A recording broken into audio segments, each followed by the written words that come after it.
I voted yes, but with a heavy heart, because I have tried several times with extreme patience helping the son of our former colleague, Congressman P.D. Barsaga. Because as a mother, as a member of this august body, I felt before that there was hope in making him understand that disorderly behavior and conduct has no place in governance. However, Madam Speaker, distinguished colleagues, his repeated wanton disrespect of facts, disrespect to the institution, and his habitual lies, fake news, and fantasy to keep on producing distorted facts has led to confusion and chaos, something that the Filipino people does not deserve. Parliamentary procedures and behavior has to be observed. And mind you, Madam Speaker, it is not contained in the committee report. But during his suspension, yours truly, despite the extreme understanding that I have exercised for Congressman Kiko, the newly suspended Kiko Barsaga, I, myself, has been a victim of his fantasy and habitual lies and disregard of facts and truth.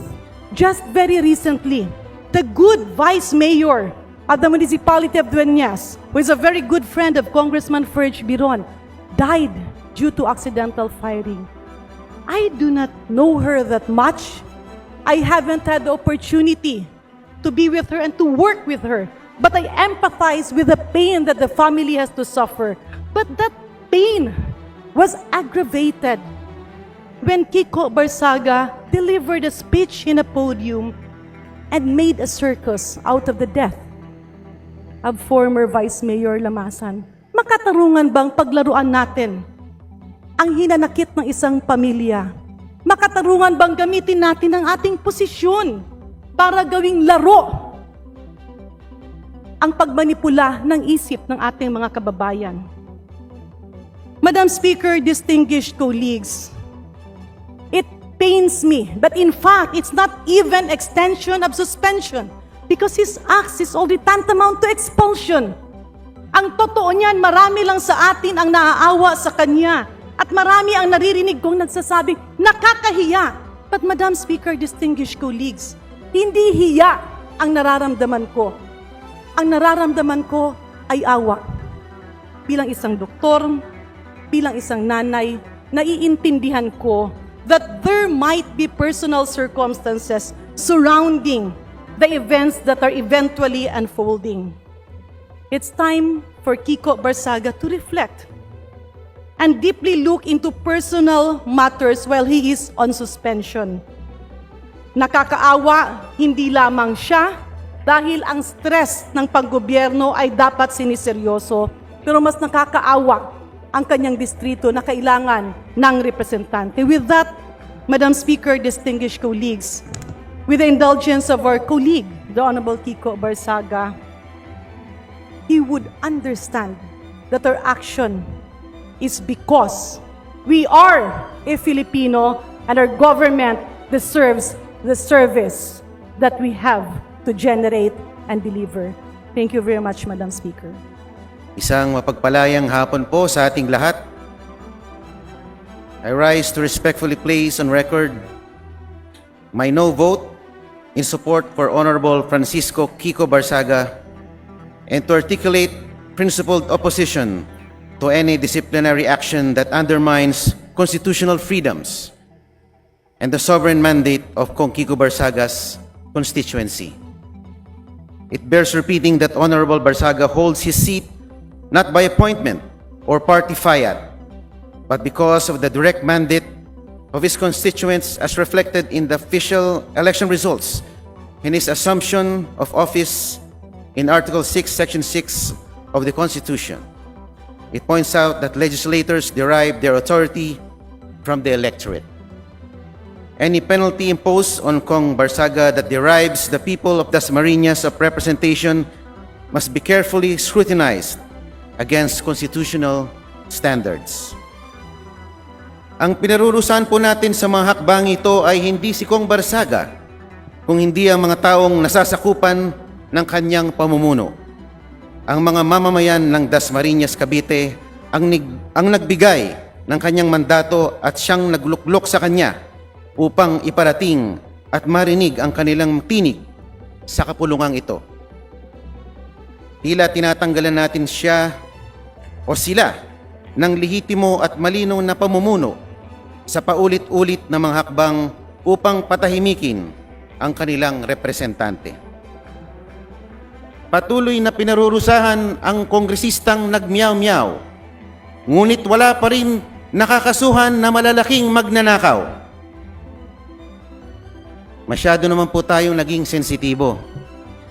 Sa larong basketball, tayo tinatawag na mga nana. Konting sagi lang, nagpa-foul na agad.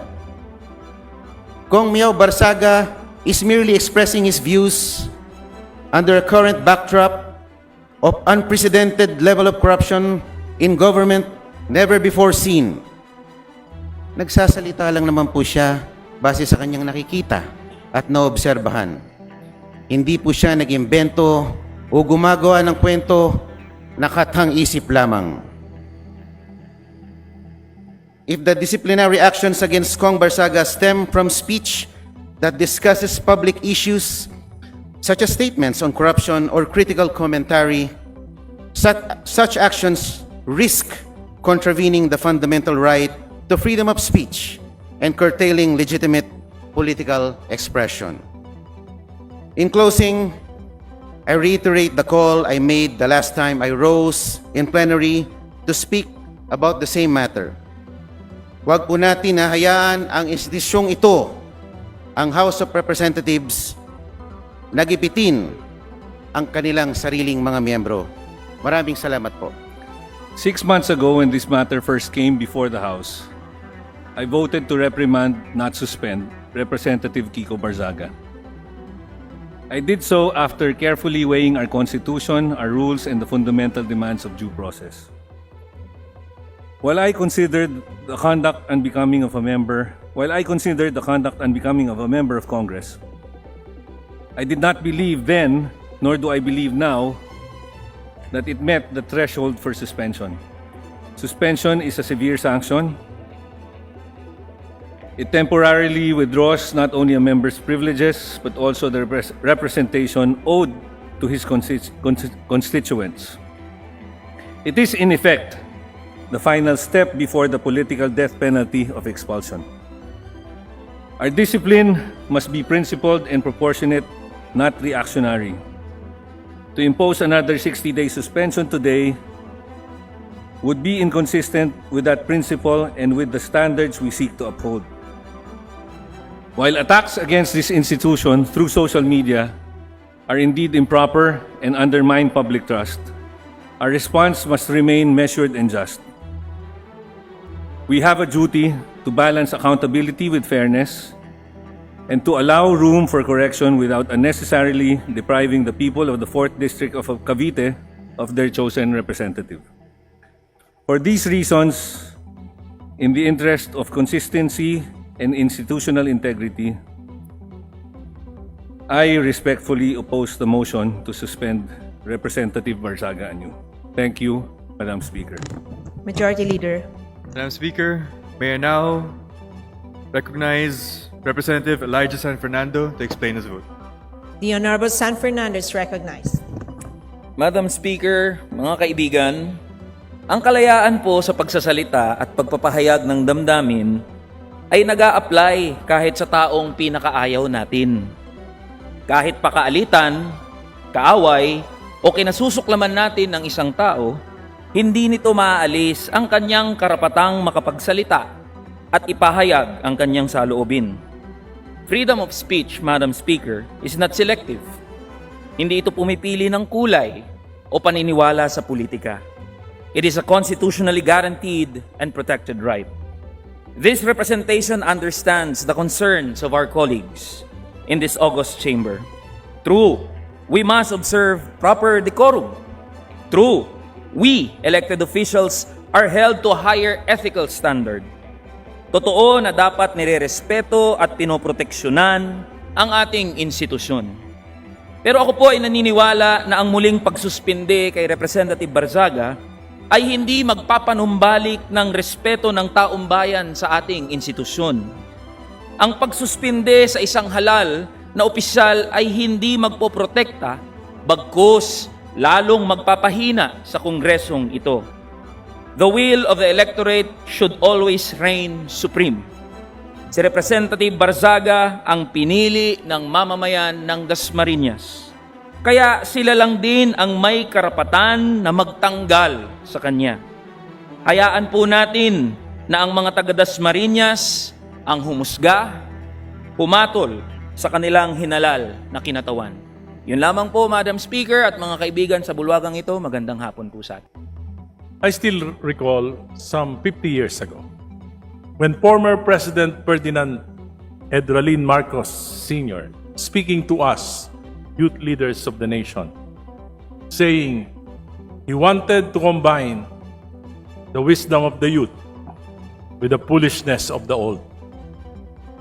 He said, the greatest advantage of the youth is the right to make mistakes in the process of learning. Mayroon po kasabihan, pagka yung bata kakamali, kumisan, nakakatuwa. Pero pagka yung matandang katulad ko ang nagkamali, parang nakakabwisit na.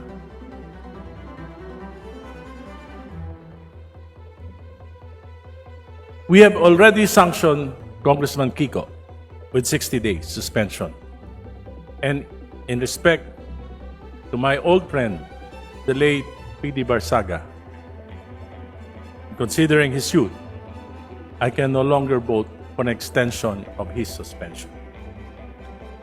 Furthermore, there are lingering questions regarding members of this House violating conflict of interest, contractors, traders selling projects, yet we have not acted on them.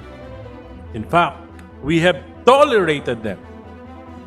What message would it send if we suspend those who fight corruption while allowing those who commit to remain untouched in this House? Some of the posts of Congressman Kiko, I would submit as extremely reckless. Pero nakikita ko rin po, meron din po siya mga posts that reflects public sentiment. Kaya ngayon po, pinili ko ang magpatawad. Dasal ko, Panginoon, patawarin niyo po ako tulad ng pagpapatawad ko sa kapwa ko. Pinili ko. I chose to be kind. Not just to Kiko. Chose to be kind